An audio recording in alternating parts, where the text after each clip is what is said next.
ग्रामायण ग्रामायण घेऊ श्वास हा नवा. ग्रामायण ग्रामायण घेऊ ध्यास हा नवा. ग्रामायण ग्रामायण.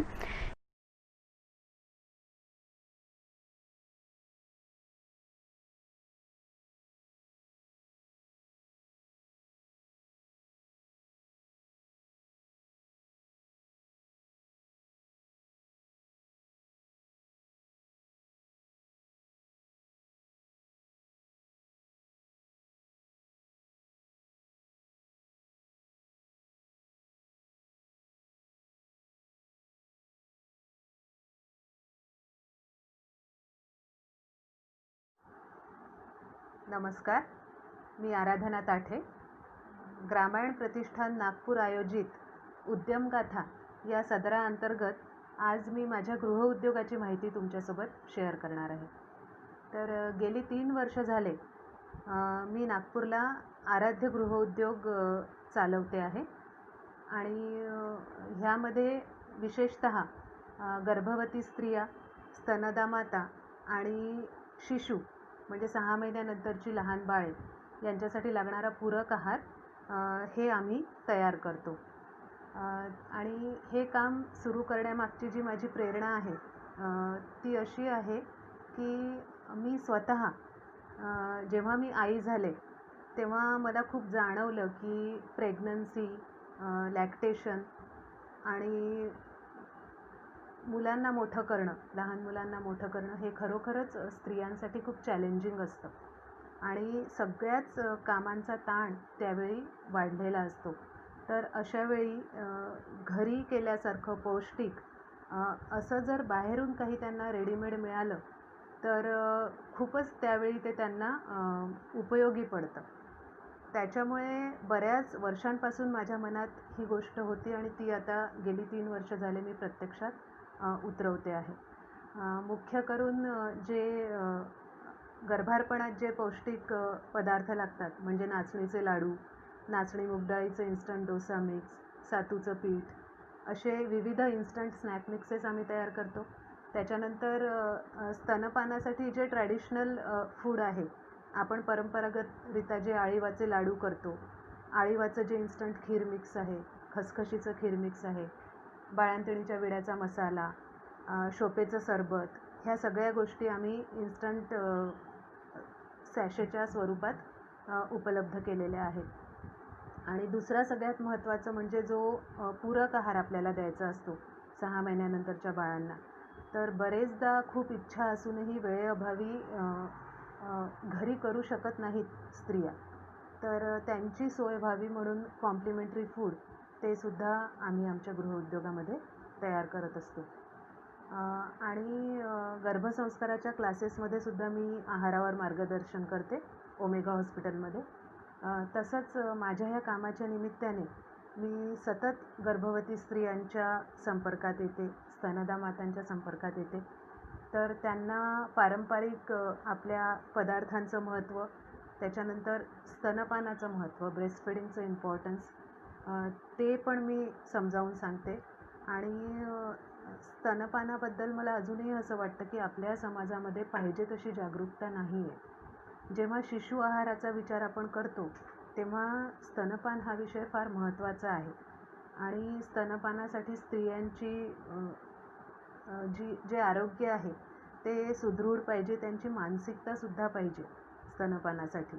तर ह्या गोष्टींवर मी काउन्सिलिंग देखील करते आणि गर्भवती स्त्रियांना पण याबाबतीत मार्गदर्शन करते. तसंच आमच्या कामाचं आणखी एक वैशिष्ट्य जे मी इथे आवर्जून नमूद करीन ते म्हणजे पूर्ण आमचे जे आम्ही इन्स्टंट स्नॅक मिक्सेस तयार करतो किंवा जे काही ट्रॅडिशनल पदार्थ आम्ही तयार करतो त्याच्यामध्ये आम्ही नैसर्गिक शेतीतलंच रॉ मटेरियल म्हणजे धान्य जे आहे ते आम्ही नैसर्गिक शेतीतलं वापरतो. तर ह्या एका गोष्टीमुळे जे शेतकरी नैसर्गिक शेती करतात आहेत त्यांना प्रोत्साहन मिळतं आणि नैसर्गिक शेती ही पर्यावरणासाठी आणि मानवी आरोग्यासाठी खरोखरच फार फायदेशीर आहे. हा एक मेसेज आमच्या कामातून समाजापर्यंत जातो, लोकांपर्यंत जातो. आणि हा सुद्धा माझा मॅक्सिमम प्रयत्न असतो की जास्तीत जास्त लोकांना नैसर्गिक शेतीचं महत्त्व, नैसर्गिक अन्नधान्याचं महत्त्व समजावून सांगणं. कारण आता ह्या कोरोना काळामध्ये आपली स्वतःची रोगप्रतिकारशक्ती वाढवणं किती गरजेचं आहे हे आपल्या सगळ्यांच्याच लक्षात आलेलं आहे. तर ह्या अनुषंगाने जर सगळ्यांनी विषमुक्त सेंद्रिय नैसर्गिक अन्नधान्याची मागणी केली तर ते आपल्यासाठी, पर्यावरणासाठी, सगळ्यांसाठीच फायद्याचं ठरणार आहे. तसंच जे आपले पारंपरिक पौष्टिक पदार्थ आहेत ते हळूहळू जी आपली जीवनशैली आता झाली आहे, अतिशय धकाधकीचं जीवन झालं आहे सगळ्यांचं. स्त्रिया आता नोकरीनिमित्ताने बाहेर पडलेल्या आहेत. बरेचदा खूप इच्छा असूनही त्यांच्याच्याने घरी करणं होत नाही. तर अशावेळी आम्ही असे पदार्थ इन्स्टंट स्नॅक मिक्सेसच्या स्वरूपात देण्याचा प्रयत्न करतो. जे आपले मिलेट्स आहेत, म्हणजे ज्वारी, बाजरी, नाचणी, कोदो, कुटकी, भगर ह्यांचं स्थान हळूहळू आहारातलं कमी झालेलं आहे. तर त्यांच्याकडे लोक परत कसे वळतील ह्या दृष्टीने आमचा प्रयत्न असतो. मी स्वतः माझ्या इन्स्टंट स्नॅक मिक्सेसच्या लिस्टमध्ये मिलेट्स यूज करून बरेच पदार्थ तयार केलेले आहेत. आमचं इन्स्टंट नाचणीचं पॅनकेक मिक्स असतं, ज्वारीचं पॅनकेक मिक्स असतं इन्स्टंट. त्याच्यानंतर इन्स्टंट मिलेट्सचा उपमा मिक्स आहे. नाचणी आणि मूग डाळीचं इन्स्टंट डोसा मिक्स आहे. तर एक हांडवा मिक्स आहे इन्स्टंट, ज्याच्यामध्ये सगळ्या डाळी आणि तांदूळ याचा वापर केलेला आहे. म्हणजे लोकांना कमीत कमी वेळात त्यांच्या डाएटमध्ये व्हेरायटी आणण्यासाठी आम्ही काय देऊ शकू याच्याकडे आमचा प्रयत्न असतो. तसेच आजकाल ॲडोलसंट एजपासूनच म्हणजे जी यंग जनरेशनमध्ये जे जंक फूडचं फॅड खूप जास्त प्रमाणात वाढलेलं आहे, त्याच्यामुळे मी एक ऑब्झर्व केलं. ह्या कामाच्या निमित्ताने मी खूप गायनेकॉलॉजिस्ट आणि डॉक्टर्स, पेडियाट्रिशियन्स यांच्या संपर्कात येते. तर पॉलिसिस्टिक ओव्हेरियन सिंड्रोम म्हणजे PCODचा त्रास आजकाल खूप बऱ्याचशा मुलींमध्ये आढळतो. मासिक पाळी नियमित नसते आणि कुठेतरी याच्या मुळाशी जाऊन जर विचार केला तर जंक फूडचं जे प्रमाण आपल्या आहारामध्ये वाढलेलं आहे हा खूप मोठा फॅक्टर याच्यासाठी रिस्पॉन्सिबल आहे.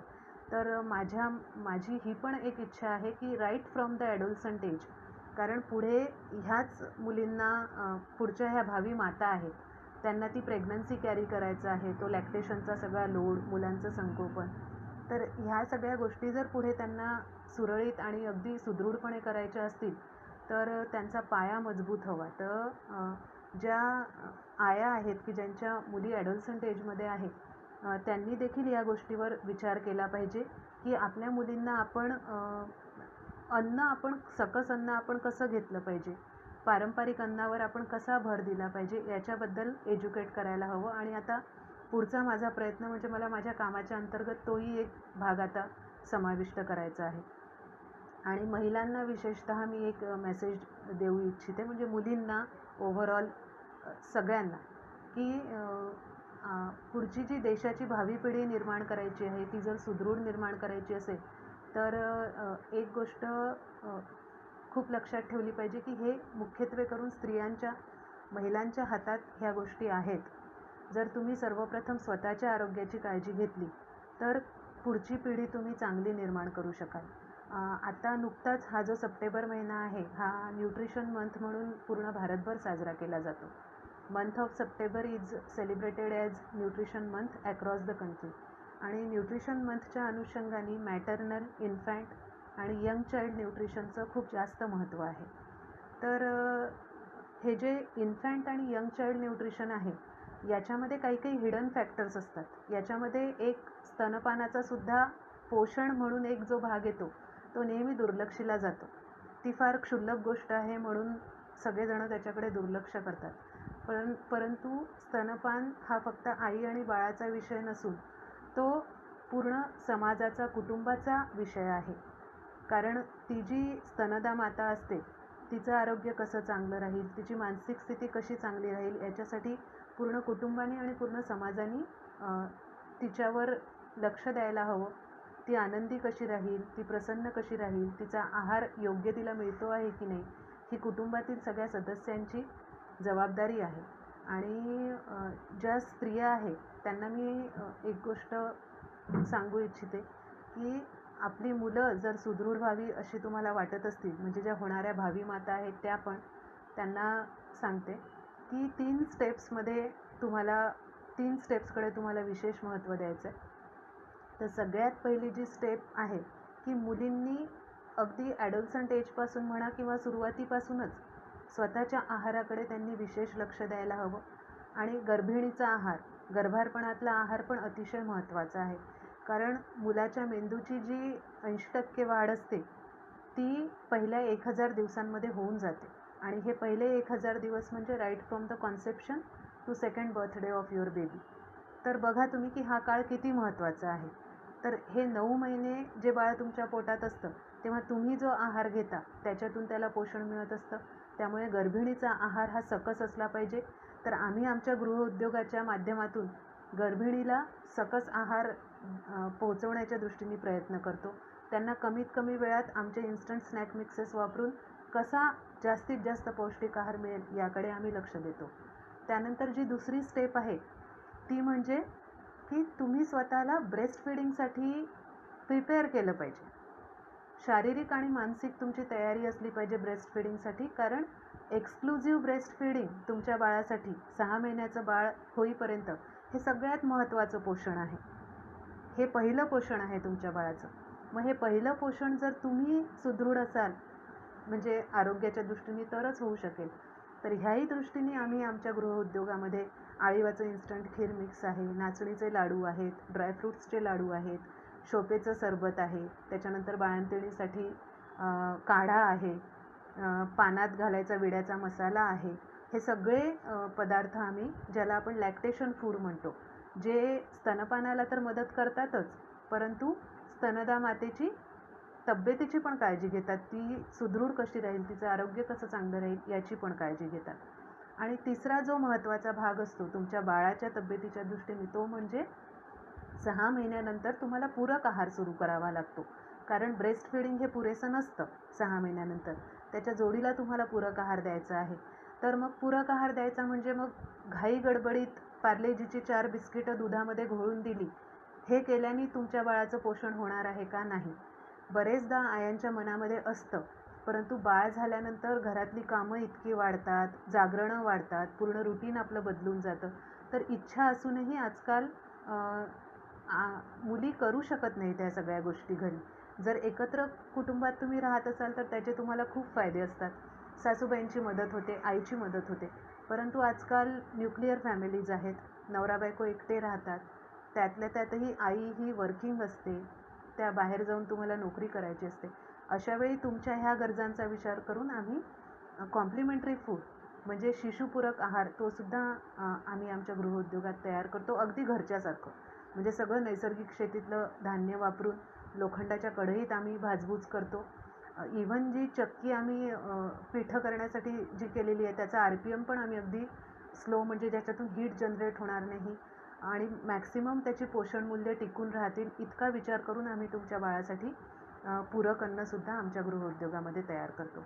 आणि ह्यामागे व्यवसाय ही एक बाजू तर आहेच, परंतु काहीतरी एक चांगलं मला मुलींपर्यंत, नवीन आयांपर्यंत पोहोचवायचं आहे, हा माझा एक त्याच्यामागे खूप अगदी शुद्ध हेतू आहे. आणि खरोखर हे काम करताना मला खूप म्हणजे एक मला सॅटिस्फॅक्शन आहे आणि मी एन्जॉय करते आहे माझं काम.